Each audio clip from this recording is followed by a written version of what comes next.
오늘의 사연 지금 바로 시작해 볼게요. 제가 군대도 가기 전의 이야기입니다. 추억팔이나 마찬가지지만 여기 올라온 사연들 못지않게 저한테는 좋았던 추억이라 이렇게 저희 이야기도 하나 적어 보냅니다. 당시에 친구들하고 같이 동반 입대 신청을 해서 입대 날짜가 정해졌습니다. 그런데 그 날짜가 진짜 애매하게 잡혀서 본의 아니게 긴 시간을 학교도 다니지도 않고 백수로 지냈습니다. 그나마 다행인 건 동반 입대를 신청했기 때문에 허송세월을 같이 보내는 동지들이 있었다는 게 위안이 되었네요. 같이 놀고 있는 친구들하고 어디 싸돌아 다니는 거 말고는 할 일이 아무것도 없었습니다. 그 시절을 보내본 분들은 다 아시겠지만 혈기는 왕성하고 에너지는 넘쳐나는데 그걸 다 뿜어내기에는 총알이 부족하잖아요. 저 또한 그랬습니다. 그나마 학교 다닐 때는 용돈하라고 집에서 돈도 받고 했는데 휴학까지 해버리니 돈 나올 구석이 하나도 없었지요. 입대까지는 시간이 남았는데 그렇다고 저희 젊음을 아무것도 하지 않고 태워버리기엔 하루가 안타깝던 상황이었습니다. 이러나 저러나 바꿀 수 없는 게 저희 입대 날짜였고 그래서 월급 받는 아르바이트도 좋지만 단기로 괜찮게 돈을 벌 수 있는 방법이 있으면 좋겠다 생각했습니다. 그러다 생각한 게 과외였어요. 다른 건 몰라도 제가 수학 하나만큼은 자신이 있었고 학교도 꽤나 이름이 있던 곳이라 대충 전단지 만들어서 집 근처에 있는 아파트 단지까지 해서 몰래 전단지를 붙이고 다녔습니다. 너무 멀리까지는 가기 싫어서 걸어서 10분 내에 있는 곳까지만 하고 말았는데 과외를 시키기엔 또 애매하게 짧은 기간이라 그랬나 연락이 잘 안 왔습니다. 시세보다 싸게 해줄 생각이 있었는데 금액을 적어놓지 않아서 그랬나 연락이 거의 없었습니다. 결국 수중에 돈이 다 떨어질 때까지 저한테는 아무런 연락이 오지 않았고 그래서 그냥 다른 아르바이트 자리나 찾아봐야겠다 자포자기하고 그나마 집 근처 가까운 곳에서 일할 만한 곳이 있나 찾아볼 요량이었습니다. 당구장에서 친구들이랑 죽치고 시간 보내고 있는데 그날따라 담화가 엄청 잘 붙더군요. 한참 집중하고 있는데 전화가 왔습니다. 과외 선생님을 찾는 전화라고. 그렇게 기다리던 전화였는데 당구 치는데 정신이 팔려서 다음날에 제가 직접 찾아뵙겠다 말하고 주소만 대충 받아놓고 전화를 끊었습니다. 문자로 받은 주소를 보고 갔는데 제가 전단지에 붙여놓은 아파트가 아니더라고요. 거기서 조금 더 구석으로 들어가야 있는 조금 오래된 빌라였습니다. 제 전단지는 어떻게 보고 연락을 준 건지 싶더라고요. 초인종을 누르니 전화에서 들었던 목소리가 들려왔습니다.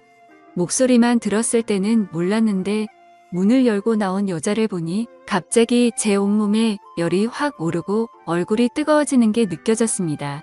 굳이 비교하자면 연예인 누구를 닮은 동그란 계란형 얼굴을 가진 여자였는데 솔직히 과외를 알아볼 정도로 큰 자식이 있는 애엄마라는 생각은 하나도 들지 않는 동안의 미모였습니다. 심지어 주름 하나 보이지 않는 새하얗고 투명한 피부에 한참 점심이 지난 시간이었는데도 화장기 하나 없는 얼굴만 봤을 때 대학생인 저랑 둘만 두고 본다면 누가 더 나이가 많은 사람인지 구분하기 힘들 정도라 생각했습니다. 긴장해서 그런가 문 앞에서 서투른 인사를 하고 상담을 해보겠다며 그녀를 따라 집 안으로 들어갔습니다. 집에 서 있는다고 너무 편하게 있고 있었는데 내 눈치를 안 보는 건지 아니면 조금 보여줘도 상관없는 건지 그런 부분에서는 그녀가 분명 내 또래의 여자는 당연히 아니고 아줌마라는 사실을 깨닫게 해줬습니다. 집이 좁아서 저는 소파에 앉았는데 그녀는 저를 마주보고 앉아야 하니 소파 앞 테이블을 두고 바닥에 앉더라고요.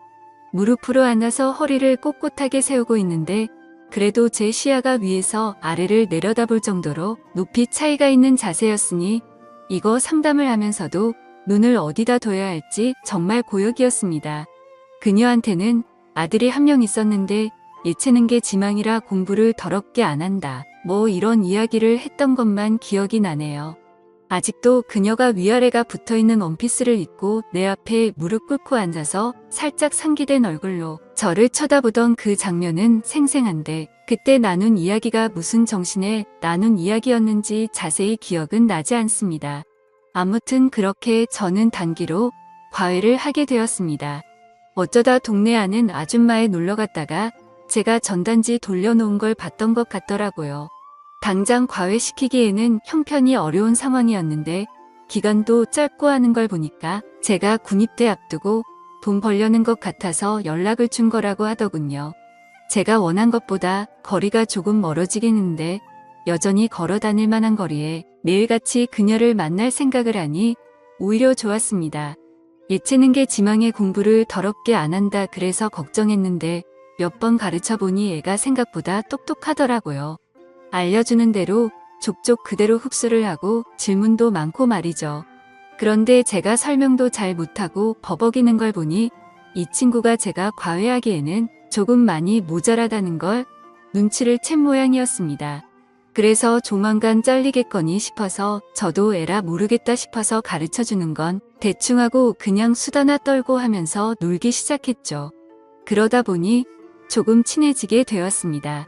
한 달 조금 넘게 지났는데 아줌마가 잠깐 저 좀 보자고 하길래 이제 드디어 과외 자리 잘리겠거니 싶었습니다. 한 달 조금 넘게 한 거 돈만 받아내면 되겠다 이 생각을 하고 있었는데 아줌마가 저한테는 안대없이 고맙다고 하더라고요.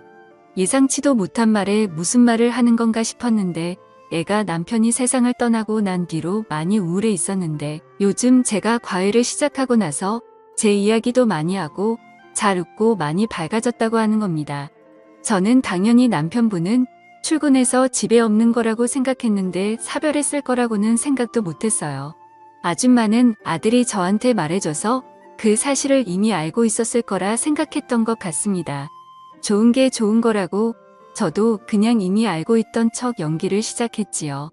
아마 아줌마도 제가 실력이 모자란 건 알고 있는데 애가 마음을 열고 밝아지기 시작하니 그 부분을 높게 샀던 것 같습니다.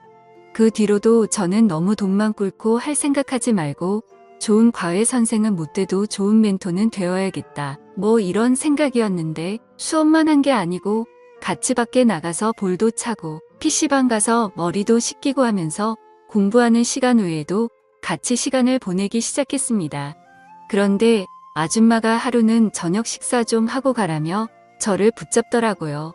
남의 집에서 식사를 대접받았는데 설거지까지는 아니더라도 뒷정리는 좀 도와줬습니다. 아줌마가 키가 작은 편이었는데 높은 데 있는 그릇 같은 거 꺼내주기도 하고 뒤로 넘어간 거 정리해주기도 했지요. 그 빌라가 평소도 엄청 작은 빌라였어서 부엌 키가 많이 좁은 편이라서 본의 아니게 아줌마와 몸이 닿는 일이 빈번했어요.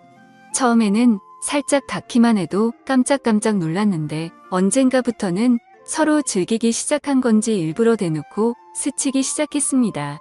가령 예를 들자면 싱크대 앞에 식탁이 있고 그래서 싱크대 앞쪽에는 한 사람이 겨우 서 있을 틈 정도밖에 없거든요. 그런데 제가 일부러 물 가지러 간다고 냉장고에 가는 척 싱크대 앞에 서 있는 그녀의 뒤에 바싹 달라붙어서 지나가곤 했어요. 몇 번을 계속 그렇게 하니 조금씩 행동이 대담해지기 시작했습니다. 하루는 그녀가 찬장 맨 위에 있는 뭘 꺼내달라고 하더라고요. 그래서 제가 알겠다 말하고 그녀를 마주보고 서서 어깨를 감싸 안 듯 껴안은 뒤 까치발을 들어 맨 위에 있는 걸 꺼내서 내렸습니다.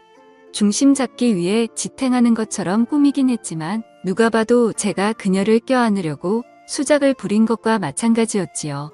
그런데 언젠가부터 아줌마도 제가 일부러 저런다는 걸 알고는 그런 저를 받아주기 시작하더군요. 동안이라 화장이 따로 필요 없을 정도로 아름다운 그녀였지만 언젠가부터 제가 수업 때문에 방문을 하면 머리도 정돈되어 있고 입술도 빨갛게 칠해놓고는 화장을 하고 저를 맞이하기 시작했습니다. 그리고 매번 수업이 끝나면 저녁까지 먹고 가는 게 저의 일상이 되었지요. 그녀가 저한테 잘 보이기 위해 화장을 하고 있는 건가 궁금해져서 과외 끝나고 빌라 골목에서 기다렸던 적도 있는데 그녀가 딱히 밖에 나오거나 하지는 않더라고요.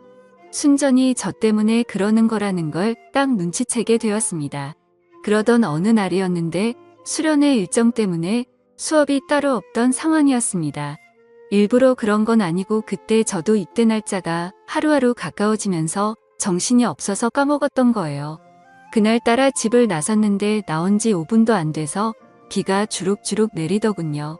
집에서 가까운 거리였던지라 돌아가나 아줌마 집으로 가나 시간 걸리는 건 거의 비슷해서 그냥 후딱딱 뛰어갔습니다. 그런데 빗줄기가 상상 이상으로 거세지기 시작했고 쫄딱 젖어버리게 되었습니다. 그 집에 도착해서 초인종을 눌렀는데 아줌마가 저를 깜짝 놀라면서 맞이하더라고요. 수업이 없었으니 그녀도 제가 올 거라 생각을 안 하고 있었고 오랜만에 화장도 안 하고 있었습니다.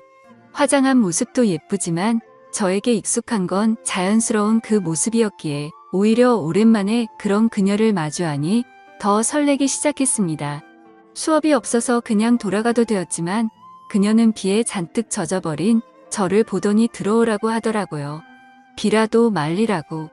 안 그러면 감기 걸린다고요. 급하게 갈아입을 옷이라고 꺼내줬는데 제가 입기에도 사이즈가 넉넉한 게 아마 죽었다는 남편이 입던 옷인 것 같았습니다. 굵은 빗줄기가 창문을 때리는 소리만 들릴 뿐 그 집안에서 그녀와 저는 서로를 응시한 채 아무 말도 나누지 못하고 있었습니다. 2시간 정도 후에 소나기가 그치고 집 안으로 햇살이 들어서기 시작했을 때는 그녀는 그녀의 방 안에서 제 팔을 베고 누워 있었습니다. 결국 저는 그녀와 사랑에 빠지게 되었던 거죠. 그렇게 군대 입대 직전까지 함께 붙어 있었고 군대 다녀와서 꼭 다시 돌아오겠다. 아빠가 되지는 못해도 최선을 다하겠다. 작별 인사를 했는데 그녀의 표정이 감동을 한 건지 엄청 의외라는 표정이었습니다. 당연히 저는 그녀가 저를 기다릴 줄 알았는데 입대 후 첫 휴가를 나오고 군복을 입은 늠름한 모습을 보여주고자 그녀 집에 찾아갔는데 초인종을 누르니 웬 모르는 사람이 튀어나오더군요. 전에 살던 분은 어디 갔냐고 물으니 저한테는 말도 없이 이사를 떠났던 겁니다. 마지막 날 보여줬던 당황스러운 표정은 저를 기다리겠다는 뜻이 아니고 부담스럽다는 표정이었나 봅니다. 이렇게 저의 첫사랑의 추억은 끝이 납니다. 아직도 소나기가 오면 축축한 빗소리에 가장 먼저 떠오르는 게 그녀입니다.